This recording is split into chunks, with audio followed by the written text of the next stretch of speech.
अस्सलाम वालेकुम nursery class. आज हम उर्दू का सफ़ा नंबर 30 करेंगे।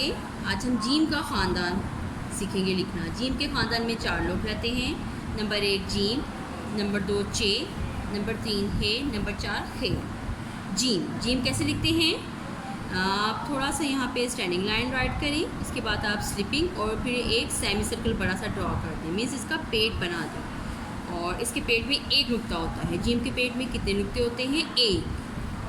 अब ये बड़ा जीम है, अब इसकी हम लिखेंगे छोटी शक्ल, आधी शक्ल। Make a slanty line, then slipping line, फिर एक स्लाइड लेंगे, हाफ स्लाइड, आधा आपने कर्व लिखना है और नीचे एक डॉट लगा देना, नुक्ता लगा देना। तो ये है जीम की छोटी शक्ल, आधी शक्ल। इसी तरह आपने 1 2 3 मरतबा मज़ीद इसे लिखना है। जीम जा जहाज, जज्जा जहाज।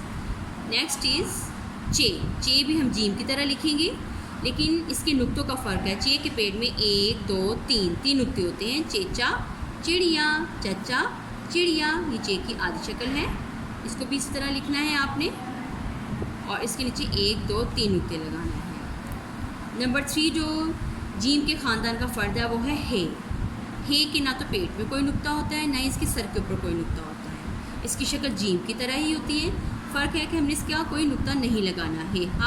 हाफिज़, हा हाफिज़।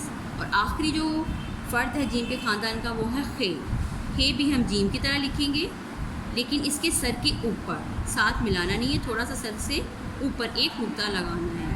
खे खा खरगोश, खा खरगोश।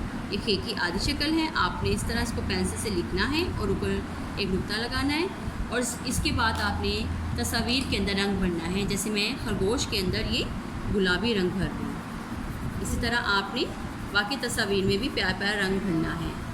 ओके स्टूडेंट्स, अल्लाह हाफिज़।